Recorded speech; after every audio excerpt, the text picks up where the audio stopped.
Hey guys, welcome to another episode of Challenging Chats with Dev and Steph. It's been a long time, so we're happy to be back. Yes. Just to give you a little update, during that time we had the holidays, Christmas. Have we done one since Thanksgiving or no? I don't think so. It's been a while. Things got pretty busy and crazy. Things got busy with work.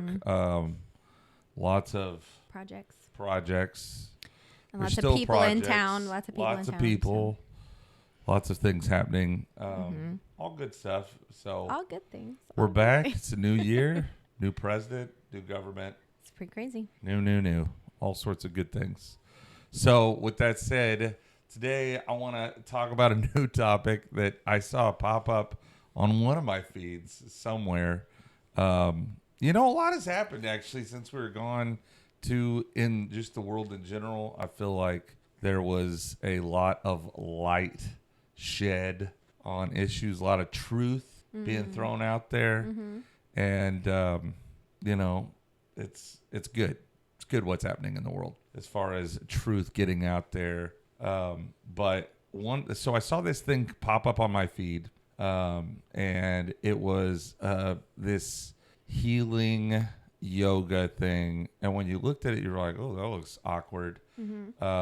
But this guy standing behind this girl. The guy's like, he looks like he's a medical professional, but he's got his hands like that, not touching her, and she's like shivering and convulsing, and my mind instantly goes to, I know exactly what that is. Because of my experience in not just Mexico, but in church in general. But her movements, everything about it to me was like, ooh, man, that's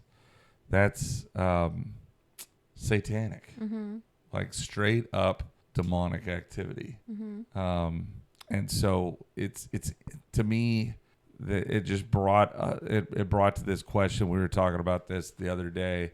But the question really for the pod today is yoga redeemable? Because that's the question you had basically redeemable? Put to me. Is yoga redeemable? And let me tell you, I used to teach Bible school in Mexico. I taught at a Bible school in Mexico. I taught Bible school. I taught one of the classes I taught was world religions and cults. And so when we talk about cults, one of the things that we would get into with New Age is yoga. And, I'm sure this is not going to be popular with a lot of the ladies out there. But, the whole purpose of yoga with New Age and Hinduism is to open yourself up to the impersonal all. And really, yoga is it's a mechanism for evangelism for Hinduism in reality. And so, but when you're going, and I remember in this, I don't know, did you have any kind of yoga or meditation in school? So we actually did. No, we did. I never did it in school. We did. And I remember in a psychology class in high school, and even when I was younger too, like they integrated some I did it in college. In there. I did it in my college class. Yeah, so they integrated this stuff in school, and one of the things they were like, close your eyes, take a deep breath, and the breathing thing, that's fine, whatever. But then they're like, empty yourself. What are you emptying yourself for? Obviously, if we believe in the Bible, the Bible refers to us in not just one or two times, but in various places as us being vessels. Right. The ability for us to have stuff in us. So, which is interesting because, we don't think of ourselves that way, but we're spiritual beings. I'm not going to get into all of the whole spiritual realm today because there's different podcast. Yeah. There's a lot to cover. Different, yes. There's a lot. We could do a whole series on spiritual realm. Stephanie actually read a book about spiritual warfare. Maybe we'll have her talk to us about that later. But yeah, so we don't think of ourselves as spiritual beings, but yet behind every action is a spirit, you know. We can't really separate the two, and I think it's a very American thing to do in particular. I know in Mexico there was a lot more like if you said someone was demon possessed or if you talked about that, they'd be like, oh yeah, for sure. Yeah, I believe that. You know, there was a lot more of like, it wasn't even a question. It wasn't taboo. Yeah, there's it a was lot understood. of other countries are much more open to it the was idea understood, of the yeah, spiritual that there's realm. spiritual stuff. And there was certain people that when they're exposed that they don't, it scares them. They don't want to. Carlos actually was telling me a story about a priest who was exposed to an exorcism, and scared and left the church, which, you know, I would think that's only reaffirming, you know, what you know to be true. You should engage more. But anyways, it's beside the point. So but the whole point of what I'm trying to get at here with yoga is that when we are emptying ourselves, when we're making space, when we're trying to just it sounds like it's relaxing, but really what we're doing is opening up a door.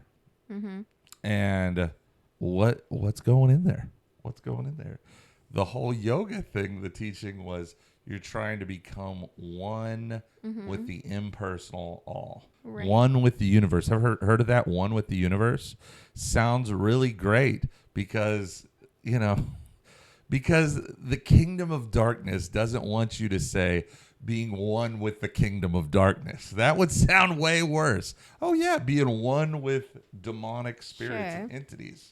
But we know from Ephesians that Paul says our fight isn't with flesh and blood. So humans are not our enemies. It's spirits, principalities. And when you get into that too, because it says in the high places, what is it talking about high places? It's talking about the spirit realm. Sure. And so everything has a. Right. I think so you're we want to saying separate. that yoga Yes. is a spiritual practice. I'm saying and it's I a spiritual practice. I agree with that statement. It's true. Its Yes. origins are spiritual in nature. Like, it's not a secret what it's about. So then, but then my question is, what if you take out the spiritual aspect of it, right? Like, what if you're not doing a practice of yoga as they talk about it, right? Where you're like, okay, now I'm going to empty my mind and balance my chakras, and I don't even know what else they say.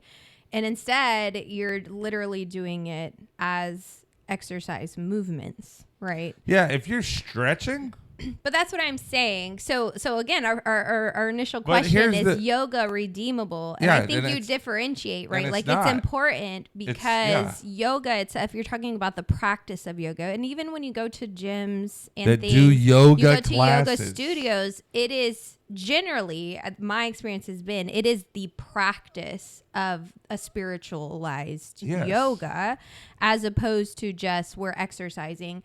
Whereas I have seen yoga like moves incorporated into fitness in other types of classes that don't categorize themselves as just yoga, like they'll call it like a fusion of something, right? Where it'll be like Pilates and yoga together, and it removes completely kind of the spiritualized part of it, and it's just like exercising muscles. But that's it's a very intentional. Pilates is very similar, right? It's a very intentional separation. But there's no spiritual aspect. I mean, Pilates is different. Yeah. Pilates is different than yoga, but I guess, so that's my point, is if we're talking about true yoga and what the vast majority understand as yoga, it is a spiritual practice, right? So you can't combine that with the practice of Christianity because they contradict each other, right? Yeah, well, can do those things. Can I do the stretches after my workouts? Absolutely. Like, I will do like a particular stretch that might be used in yoga as well, but I'm not doing that stretch and praying or meditating at the same time, like, oh, and now I empty myself of myself and I open myself up to the great consciousness, and I'm, and all that kind of goes hand in hand with it. And I think that's a big part of it, but I'm aware. And I think the problem is most people doing yoga aren't aware, right? No, they don't. And think so they're opening themselves up to a spiritual practice that they don't necessarily understand what that entails. And then we do see things like demonic oppression or possession or, you know, things like this. I mean, I remember the documentaries that we watched about the New Age stuff in Brother Archuleta's class, where it was showing people manifesting demonic spirits, screaming out in like these writhing, New Age camps, even identical manifestations to what I've seen happen in a church, where someone is laying on the ground, slithering like a snake. Same manifestation. Same kind of stuff. And here's a point that I want to make too. It's not that there isn't physical things happening. Are there physical things happening to your body when you do those things? As the guy who's practicing the yoga, is there an actual physical thing that's happening that could be in some way beneficial to your physical health? I actually believe that, yeah, there probably is some physical pain relief and actually an actual physical benefit in there, with the caveat of that is you are entering the spiritual realm and you are surrendering yourself to a spirit and for that spirit to have influence over you. And I think that it's funny because there's people that want to defend that and get super defensive about it. And I wonder, like, if they're really like, are you thinking about what's the motives behind trying to defend that? Why are you clinging to it? Because if you're clinging to it, is it because there could be, is there a bonding that's happened there, and now you really, like, you don't realize, but you know, you're dependent upon that thing. I heard an interesting podcast. Is Isaiah Salvador. You know, I don't know if you've heard of him. He's the deliverance guy. Anyways, you check it out. I'm not condoning or agreeing with 100% of what Isaiah Salvador says. That's not what this is. But I did think that this podcast was really good, where he talked to a former yoga instructor, and she was talking about how she was like, you know, she loved it. She was like, I can tell you 100%, like, yes, it's real. There's physical, like, there would, like, she was talking about how, like, she would feel like a high from this, feel the, you know, the dopamine. There's a dopamine effect from it that you feel, and it's 100% real. And so, but, you know, coming to Jesus, she knew really quick that, yes, that was, you know, you are opening yourself up to demons.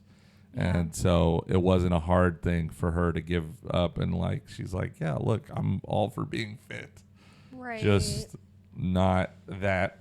And I do think it's important what you said in separating. Sorry, guys, we got a delivery right in the middle of doing this, because that's how things work.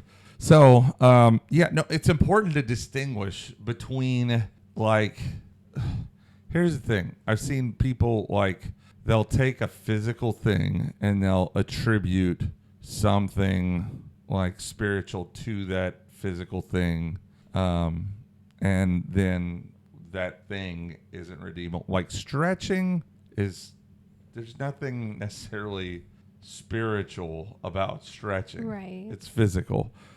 But it's kind of like the Christmas tree. I've heard, you know, because, you know, there are people that will say, oh, the Christmas tree is, you know, it has pagan roots. Well, we don't worship the Christmas tree. Okay. No, when our house, the Christmas tree is a symbol, our celebration, it is a tree because that below it we put gifts, because God gave us the greatest gift on the tree. The light of the world was on that tree, so we string it with lights. And I feel like we redeem it, you know, because it's not a pagan symbol at all to us. Not to us. Yeah. That doesn't change that its origins are pagan. It doesn't. Yeah. And the problem is, guys, if you get super serious with that, well, then we got to change the names of the days that we use. Yeah. But my point with yoga, though, is the same. Yeah. Like, the origins are the same. Yeah. Like, origins aren't going to change, even if you remove the spiritualized version of it and just do yoga exercise, right? Yeah. But to me, so that's why to me it's the same thing. Like if you're doing the moves of yoga without pursuing like the spiritual enlightenment that comes with it, then that's different. I think the problem though is most people that I know who are doing yoga are doing it for the spiritual enlightenment portion. Well, it is a spiritual practice. I know. That's why I say yoga can't be redeemed. Yes, the actual I know. We're splitting hairs, but I'm saying there are moves that are unique to yoga that are not in Pilates, they're not in HIIT workouts, they're not in bar workouts. I know because I've done all of them, right? Like so yoga has unique movements of the body, right? That nobody else does. And I can do those movements because I'm not opening myself up to the universe in those moments. And for me, that's fine. To somebody else, it might not be fine because they used to practice yoga. And that's understandable and that's fine. But my point is most people are doing it for the spiritual aspect.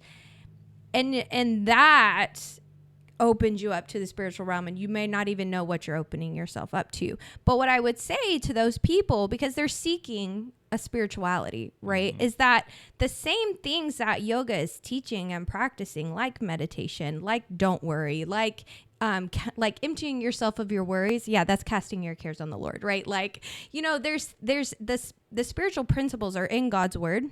And it's twisted and used to open yourself up to demonic and to a different spiritual realm. But the same, like meditating, fasting, like emptying yourself of worry and care, like all of that, those are spiritual practices in Christianity as well. It's just to the one true God, and you're opening, know, and so. But we're not calling it yoga. No, we're not. But what I'm saying is you don't have to pursue yoga. Exactly. Because you're finding like spiritual awakening in that. Because I'm like, yeah, because there are spiritual principles there. Unfortunately, you're opening yourself up to maybe the spirits you don't want to, but you don't know it, right? Like, so what I'm saying is if you're seeking the type of peace and release and things that are coming from the practice of yoga, you don't forfeit all of that just by not doing yoga. No, you find it in Jesus. Okay. Right? Like you find peace in Jesus. I find a release of my worries in Jesus. I find grace and strength to face every day in Jesus. I find purpose and meaning and balance and let's be clear, in Jesus. Let's be clear. The benefits of finding what you need in Jesus far outweigh any benefits that you could ever gain. Because you're not having these crazy consequences of suddenly, I don't know what the heck is going on, and I'm hearing voices and things that you hear people start talking about, and I've lost control of my limbs. So that's it, guys. I feel like we've squashed we that one. Question. Yes. Yoga is not redeemable. Not the practice of in my opinion. But if you disagree, tell us yours, because we are open to hearing opinions, but we measure everything by the word of God. That's why we keep it 100. No yoga up in here. So tell us what you think, guys. If you enjoyed this video, give us a like, share, and subscribe if you haven't, because we have new content coming out soon. We're going to start doing a little bit more reaction videos. And if there's a topic that you'd like us to cover, please let us know, and we will do it. Thanks, and we'll catch you next time.